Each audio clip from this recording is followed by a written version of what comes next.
Alors, la première réflexion qu'on va faire aujourd'hui, puis ça m'est venu évidemment à cause de la notion de la pandémie, c'est l'épreuve ou l'épreuve. Ça vous dit quoi, ça, l'épreuve? Quel est qu'est-ce qui vous arrive le plus rapidement à votre visage quand on parle de l'épreuve? Une maladie. Une maladie. Une grande déception. Une grande déception. On frappe un mur. On frappe un mur.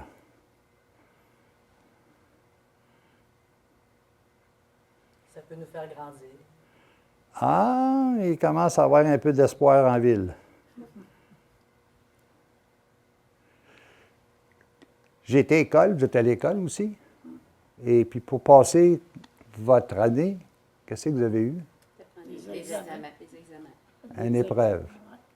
Pourquoi qu'on pense toujours à épreuve en disant ça va mal à la shop? Il y a toujours quelque chose qui. C'est une maladie, c'est quelque chose, c'est un événement qui est pénible, puis tout ça. Hein? La personne qui veut avoir une médaille d'or, qu'est-ce qu'il faut qu'elle fasse? Qu'elle passe l'épreuve. Il faut qu'elle arrive gagnant premier. Elle va se l'imposer, puis elle va se l'imposer avec plaisir. Mais nous autres, on regarde toujours l'épreuve en disant c'est négatif. C'est dommageable.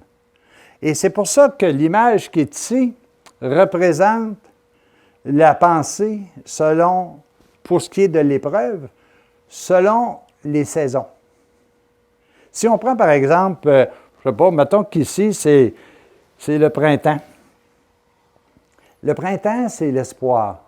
Dans chaque événement de votre vie, dans chaque épreuve, rien n'arrive sans que ça soit inutile. Il y a un message à l'intérieur. Il y a un fruit qui est en train de germer. Et c'est ce qui fait qu'à un moment donné, vous pouvez arriver et dire, ben là, je vois l'événement ou je vois l'épreuve ou je vois peu importe, avec le fait que en ce printemps, on est en train de faire sortir les bourgeons de quelque chose qui va être beau. Même si on est en pleine pandémie, il y a quelque chose qui va ressurgir de ça et qui va être bien. Le gars qui commence ou la fille qui commence à courir sa course, son objectif, c'est de le finir à la fin avec un bon résultat. Tu arrives à l'été ici, l'été, ça, tu es au cœur. Et là, tu commences à voir ce qui est beau, ce qui est bon. Malgré les problèmes qu'à un moment donné, tu peux dire, ben, c'est peut-être pas ce qui est le plus agréable, là, mais quand tu passes ton examen, tu commences à voir, hey, si j'ai mon 70 %, je passe mon examen. Alors, il y a du beau dans ce qui arrive. Peu importe ce qui arrive, il y a du beau. OK? J'arrive à l'automne, on me faisait remarquer tout à l'heure, c'est insultant ça quand il y a des gens qui pensent encore mieux que toi, là. Mais quand arrive l'automne, c'est les fruits qui sortent. Et ces fruits-là font en sorte que dans ton événement, peu importe que ce soit une épreuve négative ou positive, une épreuve, c'est neutre, ça. Mais dans ça va sortir des fruits. Et probablement que vous allez vivre des transformations. Probablement que vous allez vivre quelque chose de meilleur. Probablement que vous ne serez jamais la même personne. C'est sûr que la personne qui a couru est rendue la championne aujourd'hui. Elle ne l'était pas avant, mais aujourd'hui, elle l'est rendue. Quand vous passez à travers une période qui est beaucoup plus difficile, puis que vous réussissez à la vaincre, vous avez toute la richesse de ce qui s'est passé. Arrive par la suite l'hiver. Ah, l'hiver, là, on dit, bon, ben, ça y est, là, c'est une période qui est...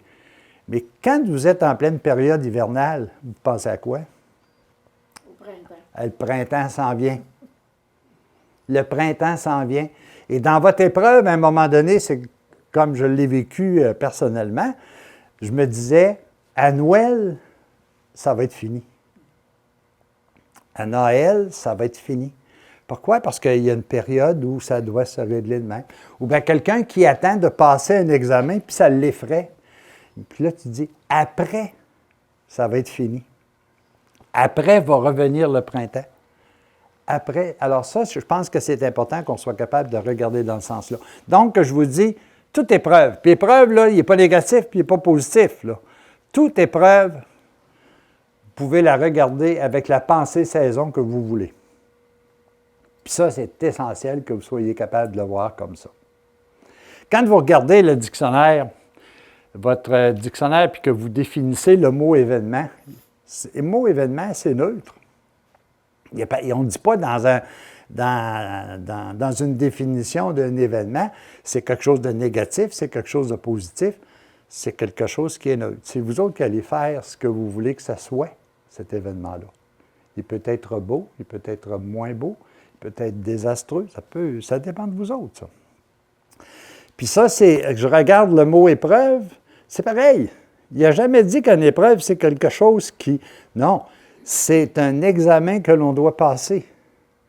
C'est un programme que l'on doit suivre. C'est un événement, nous autres, une épreuve, souvent, on va dire, bien là, c'est plate, il faut passer à travers. Non, mais c'est quelque chose qui est constructif si on sait s'en servir. Et dans chacun des cas, ça sert à une seule et unique chose. Est-ce qu'on est capable? Est-ce que j'ai les preuves maintenant? Qu'est-ce que ça me donne d'avoir vécu ça? Et ça, pour moi, c'est évidemment des plus essentiels en termes de réflexion. Si on se sert de tous les événements de la vie, qu'ils soient positifs ou qu'ils soient négatifs, comme étant des étapes que l'on doit vivre, bien à ce moment-là, on est tous gagnants. Alors, c'est pour ça que je regarde ça en disant maintenant, écoutez, il n'y a rien de négatif, sauf si nous autres, on juge que ça l'est.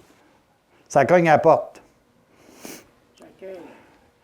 Ça cogne à la porte, puis c'est Élise. Ah, ben là, si t'es là, rentre, là, tu veux pas... J'accepte. Elle rentre, tu sais. Bon, ça, c'est accepter. Tu acceptes un fait. Accepter, c'est très, très proche de subir. OK? Si, par exemple, à l'inverse, ça cogne à la porte, puis c'est encore Lise, mais là, tu l'accueilles. Ah, ben c'est le fun. Ah, justement, viens donc prendre un café. Ça va être le fun. Tu sais, puis bon, là, tu accueilles. Et là, tu deviens ouvert à ce qu'elle va te donner. Comparativement, quand je l'accepte, bien, moi, l'endurer, mais veux-tu, tu sais, elle vient de cogner à la porte, veux-tu un petit café avant de partir? Avant de partir, oui. C'est pas ça qu'on fait. Alors là, c'est toute la différence. Prenez maintenant la personne, je vais nommer une personne, puis prenez un événement de la vie. C'est pareil. Exactement pareil. Est-ce que je l'accepte ou est-ce que je l'accueille? Je ne pose même pas la question à savoir est-ce que je le refuse, parce que si je le refuse, de toute façon, il va revenir, tant qu'il n'aura pas laissé son message. Puis ça, c'est clair et c'est très précis. Donc, est-ce que j'accepte? Bon, si tu veux, bon, on va vivre avec, là, tu sais.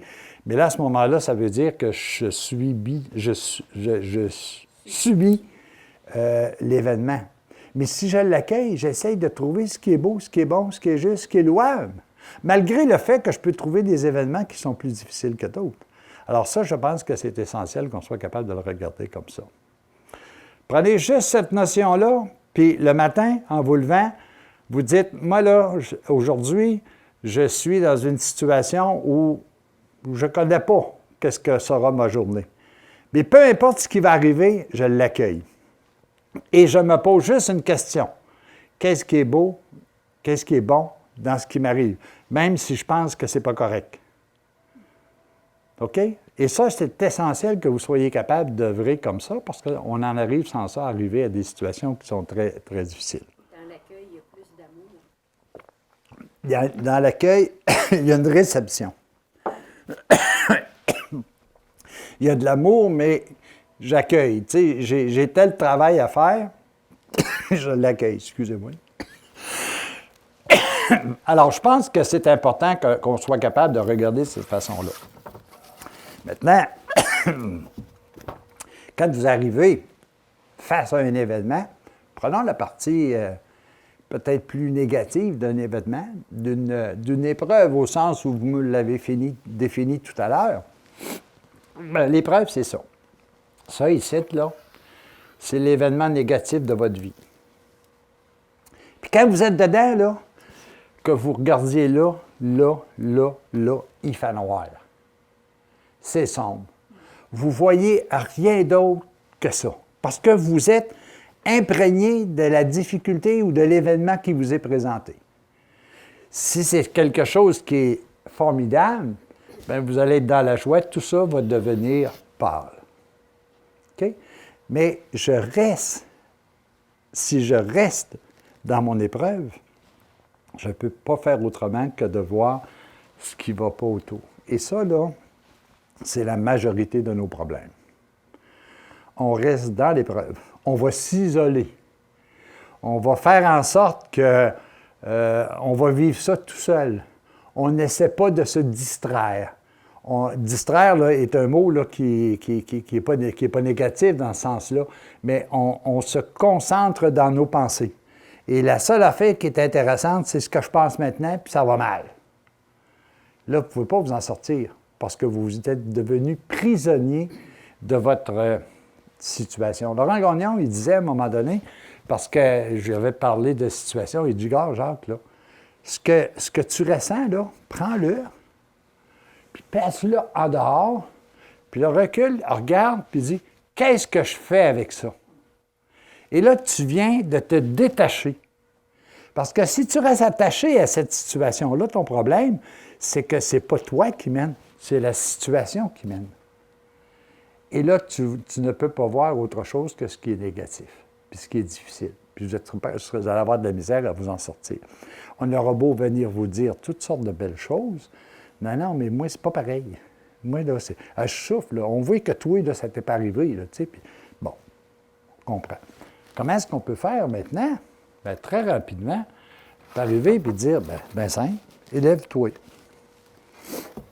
Puis ça, moi, c'est des choses que je vous raconte, mais que j'ai vécues.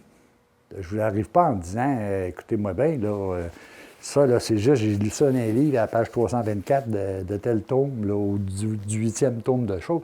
Si je m'élève, alors qu'ici, j'avais ce cercle noir, je m'élève, et là, je vois ce qu'il y a de beau, de bon, de juste et de louable. Je vois aussi tout ce qui va bien dans ma vie, ma famille, mon logis, ma santé, mes amis. Je m'élève, j'élève mes pensées et ma perception change. Il n'y a pas juste votre petite épreuve qui est intéressante. Il y a tout ce qu'il y a autour. C'est sûr que si vous restez dans votre petite épreuve, vous allez ombrager tout le reste. Puis vous allez même à vous dire, j'ai même plus d'amis. Alors que là, tu ne les écoutes plus, tes amis, mais ils sont là encore. Et si tu t'élèves, tu vas dire, puis moi, je l'ai vécu, ça. À un moment donné, je suis dans une période de noirceur, ici. Puis Laurent me dit, bon, fais telle affaire, tu vas voir. Et là, je m'aperçois que telle personne a fait... Ma sœur, elle sait comment son frère est orgueilleux. Elle décide de venir un soir avec une grosse boîte remplie de nourriture. Elle dit, j'ai fait de la nourriture, puis elle dit, je n'ai fait trop. Fait qu'elle dit, si tu veux goûter à mon pain, j'ai fait un pain, j'ai du pain. J'ai emmené de la sauce à spaghetti, j'ai mes pots de bête, puis t'es trop, tu sais, elle ne voulait pas dire, j'ai fait de l'épicerie pour toi, mais elle dit, je t'ai fait. Mais je dis, elle a pris le temps de faire quelque chose. Et là, je le mets dans cette, hey, ça c'est beau, c'est bon. Il y a des gens qui venaient à un moment donné à des causeries que je donnais.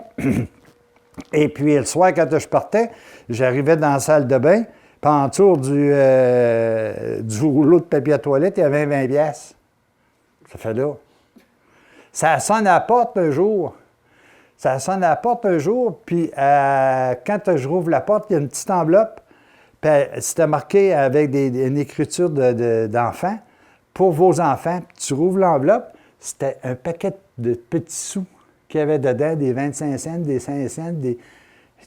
Mais c'est quoi cette affaire? Puis là, tu regardes, c'est qui a fait ça? Non? Anonymat.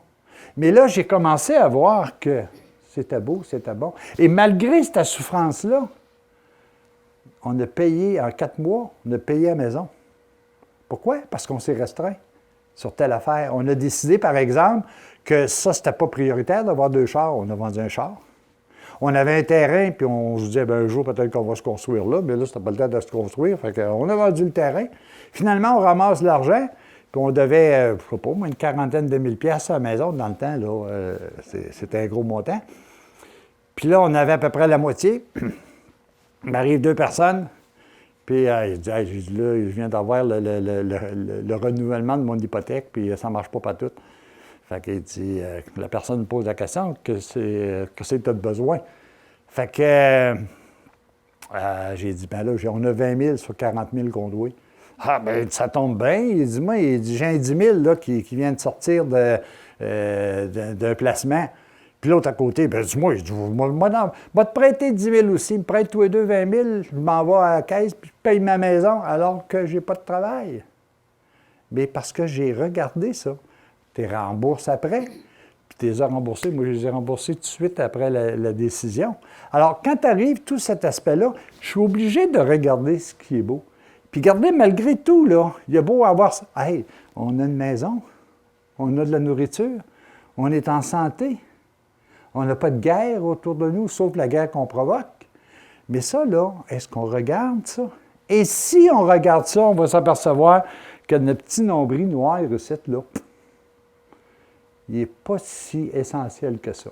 Malgré que je vois de la misère, malgré que je pense que je suis le seul où le ciel y est tombé sur la tête. Non?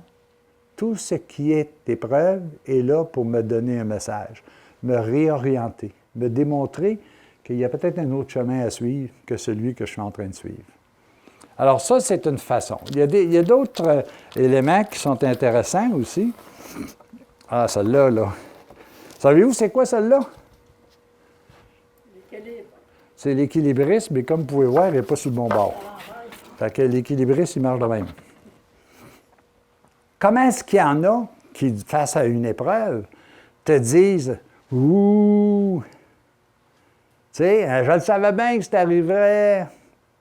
Tu l'as mérité. » Et là, si on t'a eu ou on te loue, c'est tout aussi dangereux. Ton objectif, c'est d'aller là. Et tu ne dois en aucune façon te laisser distraire par des gens qui t'applaudissent ou des gens qui te huent. Ce n'est pas important. Ça a l'importance que tu y octroies. Mais le problème, c'est que c'est nous autres qui donnons de l'importance à telle personne qui nous a hués ou à telle personne qui nous a trop glorifiés. Et ça peut nous éloigner de la solution à notre épreuve. Ça peut nous éloigner de la solution à l'événement qu'on est en train de vivre. Pourquoi? Parce qu'on se laisse guider par les autres. Tu sais, quelqu'un va dire « Ah, je ne sais pas comment tu fais, moi je ne serai pas capable. » Puis l'autre qui arrive à côté puis il dit « Ben, viens là, voyons donc, arrête donc, pense donc à autre chose. » C'est pas plus brillant dans les deux cas, parce que c'est la réalité que tu es en train de vivre. Donc, il faut que tu sois vraiment axé sur c'est quoi mon résultat, c'est quoi que je veux. Puis si tu t'en vas là, puis que tu ne penses qu'à ça, c'est ça que tu crées. Que ce soit dans la santé, que ce soit dans le travail, que ce soit dans votre vie sociale, que ce soit dans votre vie spirituelle, je m'en vais où? Que les gens me disent « tu as raison » ou « ça ne marche pas », c'est une autre affaire. Puis si je les accorde de l'importance, j'ai un problème. Je peux aller chercher chez eux des conseils, mais demandez-leur, avez-vous vécu? Avez-vous eu cette expérience-là? Comment vous vous en êtes sorti? C'est la seule façon. Jacques Pelletier, là, il y a bien de mes chums qui sont alcooliques, puis je voudrais bien les sauver, mais je ne trouverai jamais les mots pour leur expliquer. Pourquoi? Je ne bois pas. Hein? Et si je n'ai jamais passé par la maladie, comment je vais pouvoir expliquer à quelqu'un qui est malade qu'il y a moyen de s'en sortir? Toi, tu étais malade et tu t'en es sorti. Alors, c'est toute cette notion-là de attention. Ciblez-vous la démarche. C'est quoi que vous voulez? Moi, ce que je vais vouloir face à un événement qui est plus difficile ou même à un événement parfaitement heureux, je m'en vais où? Tu sais, si j'arrive, par exemple, à dire tout simplement dans un événement qui est extraordinaire, « Ah, ben c'est le fun, je viens de gagner 1 million. » Ah, c'est le fun, tu sais. Puis que là, tu te laisses emporter par cette réjouissance-là, si vous voulez, d'avoir gagné 1 million, c'est aussi dangereux que de dire, ah, ben moi, je suis venu au monde pour un petit pain, puis m'a mourir avec mon petit pain. Alors, on se laisse influencer par ce qui est autour de nous. Et ça, c'est malheureux. Une autre notion aussi que j'ai ici qui est intéressante, c'est je vois avec quoi? Tu sais, il y a une parabole, on parle toujours de de la paille et de la poutre dans l'œil. Mais bien souvent, moi, je vais voir un événement en regardant par la serrure. Puis quand je regarde juste par la serrure, je ne vois que ce que la serrure... Ici, là, je vois Lise, là, puis je vois Jacinthe, là. OK? Mais si je décide d'ouvrir la porte, je vous vois tous. Dans un événement, c'est exactement pareil. Qu'est-ce que je veux voir? Je veux voir ce qui va mal, je veux voir ce qui va bien, ou est-ce que je veux voir ce qui se passe? Rouvre la porte. Va chercher, pas va chercher pourquoi que tout ça arrive, mais va chercher pourquoi, ce à quoi ça t'amène à réfléchir et à méditer. Ça arrive pour quelque chose. OK? J'ai des problèmes de santé physique. OK? Mettons que je suis pris du diabète, je suis pris de ci, puis pris de ça. Bon, c'est-tu là parce que ça doit être là ou ben non? Non, c'est là parce que ça doit m'enseigner quelque chose. Moi, je vais vous dire, j'étais diabétique. Le médecin, il a dit, c'est bien simple, tu es de type 2. Ça veut dire, il va falloir que tu commences à perdre du poids. Bon, bien, j'ai commencé à perdre du poids, puis là, à un moment donné, c'est facile au début. Il dit, je vais t'aider. Il m'aide. Aujourd'hui, je n'ai même plus d'examen à faire sur où est mon taux de diabète. Je n'ai même plus de médicaments. Mais il dit, on va se revoir quand même à tous les 6 mois. Alors pourquoi? Parce que cette maladie-là que j'avais m'a mis à réfléchir sur une autre situation. Je ne suis pas en forme. Je mange mal.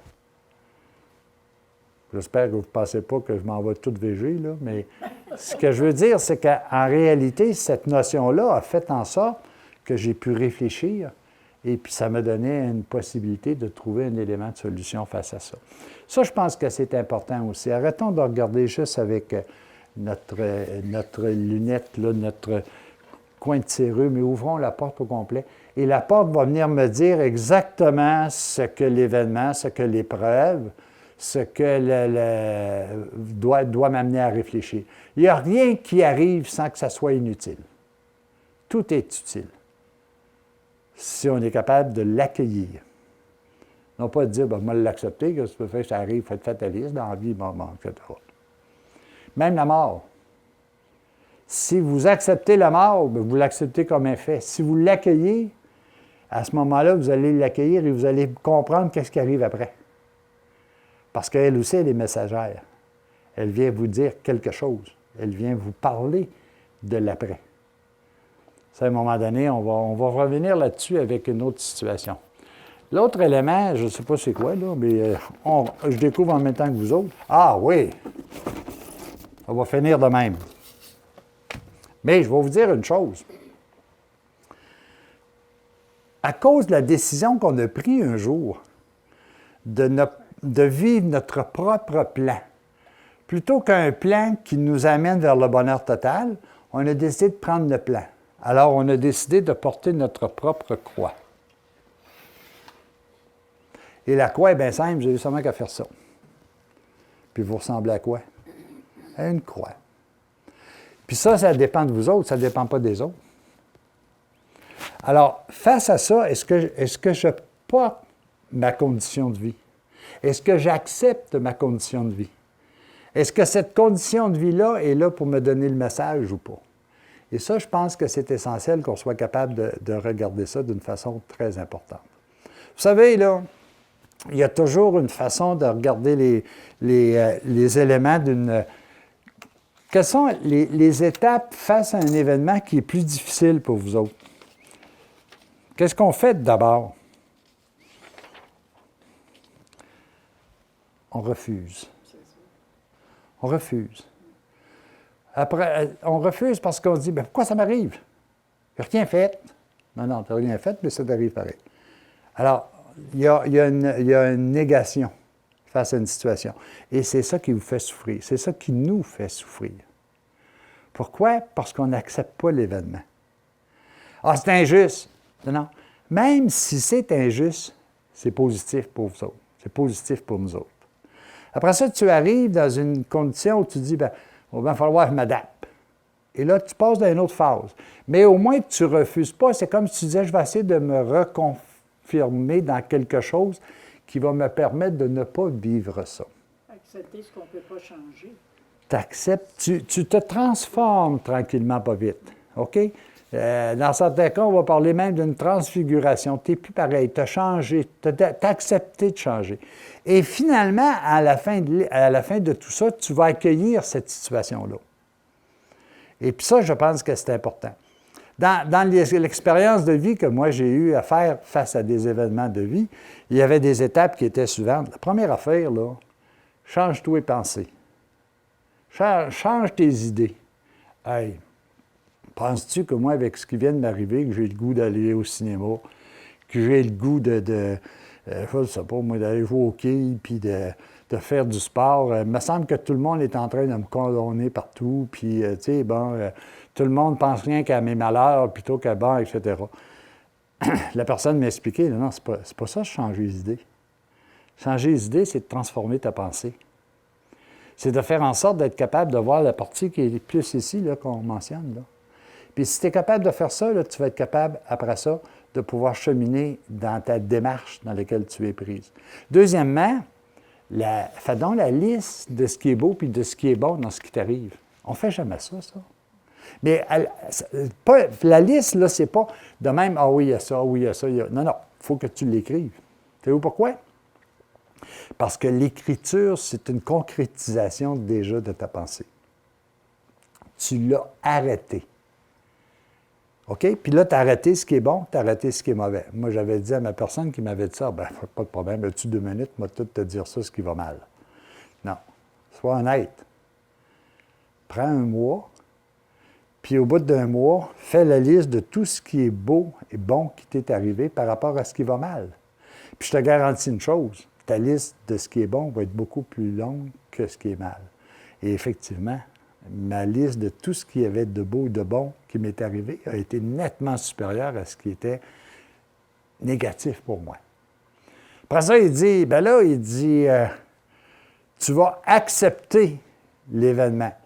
Puis tu vas l'accepter, pas parce que, c'est comme je le mentionnais tout à l'heure, accepter et accueillir. Tu vas l'accepter en disant, c'est vrai que je vais vivre avec la partie de ce qui est beau. Puis ça, c'est enrichissant. Puis bon, en tout cas, c'est sûr qu'accepter, ça devenait un petit peu plus difficile. Mais quand il m'est arrivé à la fin, puis qu'il m'a dit, à cette heure, tu vas dire, épreuve ou événement, je te demande de lui dire que tu l'aimes. Oh ben là, oui, écoute bien. Et ça, cette notion-là, là, il m'avait même expliqué à ce moment-là, si un jour tu veux en parler à des gens, c'est parce que tu auras dit à cette épreuve-là que tu l'aimes. Si tu ne dis pas aujourd'hui que tu l'aimes, tu ne seras jamais capable d'en parler, parce que tu vas toujours avoir honte. Alors, c'est à toi de décider. Et je me souviens toujours, le matin, à 8 heures, puis je pense que je vous l'ai déjà compté à quelques-uns parmi vous, à 8 heures, je me lève, puis je me dis, il m'a dit de me changer les idées. Ouais, je l'ai fait. Il m'a fait la liste, puis il avait raison, parce que la liste était plus bonne finalement. Après ça, je l'ai accepté pour ce qu'elle m'apporte à cause de ce qui était bon, puis tout. Ça marche, mais là, le dire que je l'aime, là, écoute bien, même, j'ai mis mes avocats pour me défendre, puis, tu sais, ça veut dire quoi? Je veux dire, je peux pas dire à quelqu'un, je m'aime, puis j'ai poursuivi, tu sais, ça marche pas, tu sais. Fait qu'il m'avait dit à ce moment-là, il dit, c'est-tu toi qui poursuis?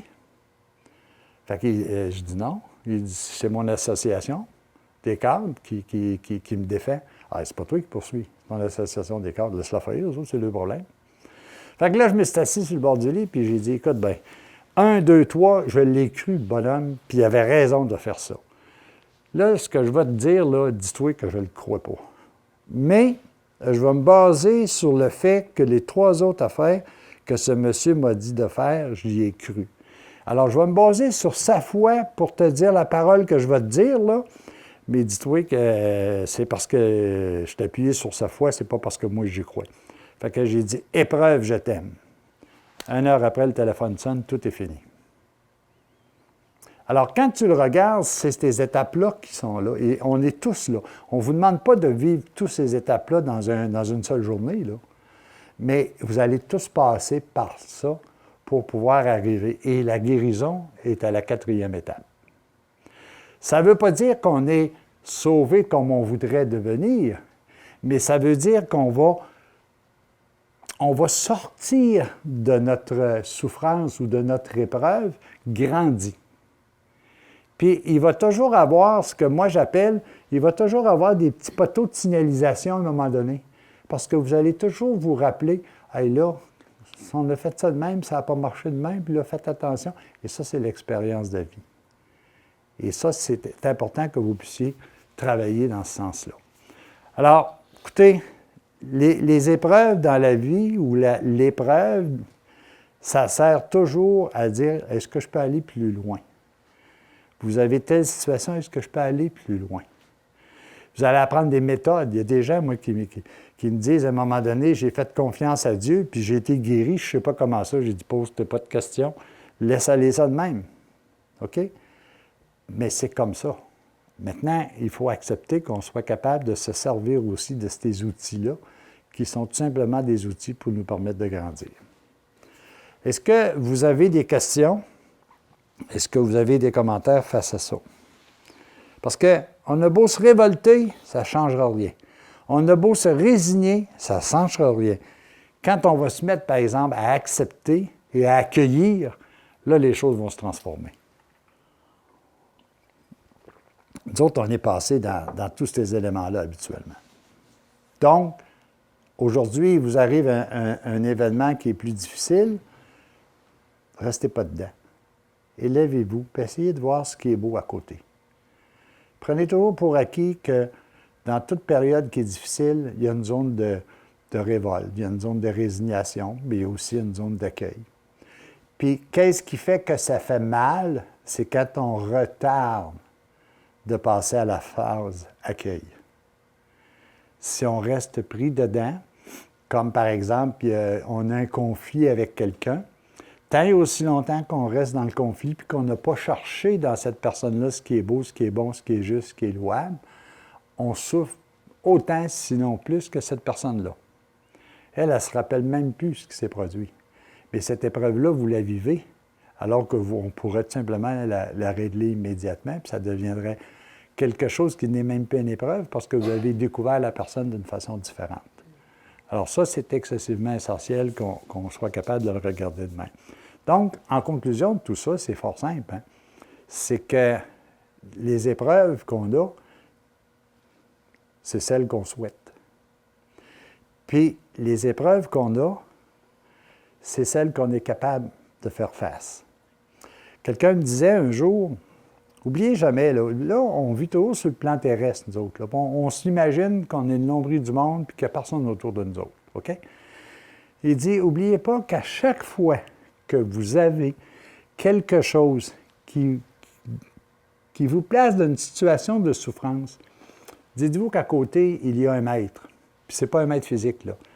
Il y a un initiateur, il l'appelait de même, un initiateur. Comme tu as un professeur à l'école, tu passes l'examen, tu es en train de parler de l'examen, le professeur est là, il te regarde, puis il voit que tu as énormément de difficultés. Alors, au bout de 2 heures, il va dire, bien, c'est assez, là, je vais te retirer l'épreuve. Tu le reprendras quand tu seras capable. Alors, à côté de chacun de nous, il y a ce qu'on appelle des initiateurs. Et si vous n'êtes pas capable de vaincre l'épreuve, elle va vous être retirée. Mais dites-vous que si elle va vous être retirée, il va revenir en plus grande force. Et quand elle est retirée, c'est juste pour vous donner la chance de récupérer. Parce que quand elle va revenir, vous devez prendre le message qu'elle vous donne. Alors, dans le fond, on dit toujours que l'épreuve, c'est négatif, mais l'épreuve, c'est juste l'occasion qui nous est donnée de faire nos preuves. Puis si on est capable de passer à travers ça, ça ne reviendra plus. Ça ne reviendra plus parce que d'abord, vous ne le souhaiterez pas, puis le message aura été compris. Si le message est compris, ça ne revient plus. C'est comme la personne qui dit bon, moi, mon problème, c'est la boisson, je bois, puis bon, ça me cause des problèmes, puis tout ça, tout ça. Tant et aussi longtemps qu'il n'aura pas vaincu ça, il aura toujours la même conclusion dans les effets de sa vie. Mais s'il réussit à vaincre ça, il va comprendre qu'il ne faut pas qu'il fasse ça parce que c'est tellement beau après. Mais il faut qu'il aille passer cette étape-là. Si on ne passe pas cette étape-là, c'est comme si on se disait, ce qui arrive, c'est inutile. mais on va subir. Alors que ce qui arrive, c'est utile, il faut travailler avec. OK? Alors ça, je pense que c'est une notion que moi, j'essaie tout simplement d'essayer de faire en sorte qu'on soit capable, c'est peut-être un peu rough ce que je vais vous dire, mais qu'on soit capable de se faire des amis de tous les événements de notre vie. De faire en sorte que rien ne nous arrive sans que ça soit utile, même si au départ, on n'y croit pas, on ne le voit pas. Pourquoi? Parce que là, on subit. On est des pauvres nous autres. Alors que c'est des outils qui nous sont donnés, puis on les utilise ou on ne les utilise pas, ça c'est notre problème à nous autres. Alors c'est pour ça qu'en réalité, il faut regarder tout ça. Regardez un exemple, la COVID-19. Je ne sais pas si ça vous dit quelque chose, vous autres, là, mais la COVID-19, il y en a, le vie a été chamboulé complètement. Complètement. Pourquoi? Parce que moi, j'ai un chum là, qui allait manger 4 fois par semaine au restaurant. Là, les restaurants sont fermés. Ah! Il allait, on faisait il allait au spectacle, il allait au hockey, etc., etc. Mais là, tout d'un coup, là, tout ça est fermé. Et là, le malheur le pogne, là. Qu'est-ce que je vais faire avec ça? Puis là, je ne peux plus rien faire, puis je subis, puis je pâtis, puis je tombe malade, puis tout là, le fait. Alors qu'en réalité, tu peux dire, ah, ben comment ça, c'est du temps extraordinaire pour écrire, c'est du temps extraordinaire pour même envoyer des lettres, parce que je ne peux pas y rencontrer, mais envoyer des lettres à mes amis, puis jaser avec eux autres. C'est du temps extraordinaire pour prier, pour lire, pour peut-être pas écouter la télévision, parce que là, c'est toujours la même rengaine qui revient. Mais en réalité, c'est un moment qui nous est propice si on sait bien s'en servir. Si on est en maudit comme ça, ça va changer quoi? Ça va changer juste mon humeur à moi. Les autres, que je te dis, ils y vivent d'une autre façon. Alors, c'est pour ça qu'il faut faire attention en disant, tout ce qui peut nous arriver, c'est des choses qui sont... C'est bien évident qu'une pandémie, là, c'est pas la première fois, puis la pandémie qu'on a n'est pas si exclusive que ça. Vous allez regarder dans le petit livret que j'ai fait, des pandémies, il y a eu 100 millions de morts. On a 5,2 au moment où on se parle à peu près. Là. Ça ne veut pas dire que ça a pour effet de diminuer. Non, non, c'est pas ça l'objectif. L'objectif, c'est de dire, qu'est-ce que je fais? Puis il y a des gens qui ont tellement été productifs pendant cette période de pandémie-là. Il y a tellement des gens aussi qui ont fait l'inverse. Ils se sont carrément écrasés. Mais en réalité, c'est la même situation qu'ils vivaient. Alors, c'est pour ça qu'il faut regarder ça en disant, dans le fond, là, une pandémie, là, c'est pas la première partie de ce que je vous mentionnais. La pandémie, là, c'est pas cette partie-là, c'est cette partie-là. C'est pas une épreuve, c'est le moment que tu as de faire tes preuves pour être capable, à travers de tout ça, de vivre. Puis peut-être qu'un jour, il va arriver quelque chose qui sera peut-être encore plus difficile, puis que vous serez préparé parce que vous aurez vécu ces épreuves-là. Vous aurez pu dire, malgré tout ça, j'ai pu trouver ça. Moi, il y a un exemple qui m'était donné. Je connais quelqu'un qui, pendant toute sa vie, a travaillé, puis c'était très efficace. Mais un jour, pour des raisons, plus capable de travailler avec ses mains, plus capable de marcher comme il voudrait. Mais il n'a jamais appris à prier. Il n'a jamais appris à lire. Et là, les dernières années de sa vie, là, c'était dans de la noirceur. Parce qu'il ne pouvait plus rien faire de ses membres, mais il n'avait pas appris à travailler avec son esprit. Il n'avait pas appris, alors que l'esprit était là. Mais on apprend toujours, soit par de la lecture, soit par de la prière, et c'est ce qui meuble, je vais appeler ça de même pour l'instant, c'est ce qui meuble notre solitude. Et on a rendu qu'on en fait un ami de notre solitude. Alors que d'autres disent, c'est plate, je suis tout seul, vivant, etc., etc. Tandis qu'il y en a d'autres qui la recherchent, cette solitude-là. Alors, c'est important qu'on soit capable de bien dire, c'est moi le boss. Puis c'est moi qui, à travers les événements de la vie, je vais gérer comme je le veux. C'est moi qui va dire, en réalité, c'est l'enfer ou c'est l'enfer. Vous savez, quand ça va bien, des fois, on dit, ah, c'est assez le fun, c'est l'enfer. Puis quand ça va mal, c'est encore l'enfer. Alors, c'est moi qui vais juger où je vais aller, puis comment je vais aller, puis comment je vais gérer ça. OK? Alors, ça termine un peu cette rencontre-là sur l'épreuve. Je vous invite évidemment à regarder le petit livret. Puis il y a beaucoup plus d'informations. Mais comme je vous dis, le livret, là, c'est un petit cahier de notes. Vous allez avoir des espaces, c'est marqué vos notes personnelles. Écrivez dedans. Regardez des choses pour que vous allez pouvoir progresser sans cesse là, dans chacun de ces documents-là. Alors, si ça vous va, je vous quitte là-dessus et à la prochaine. Au revoir.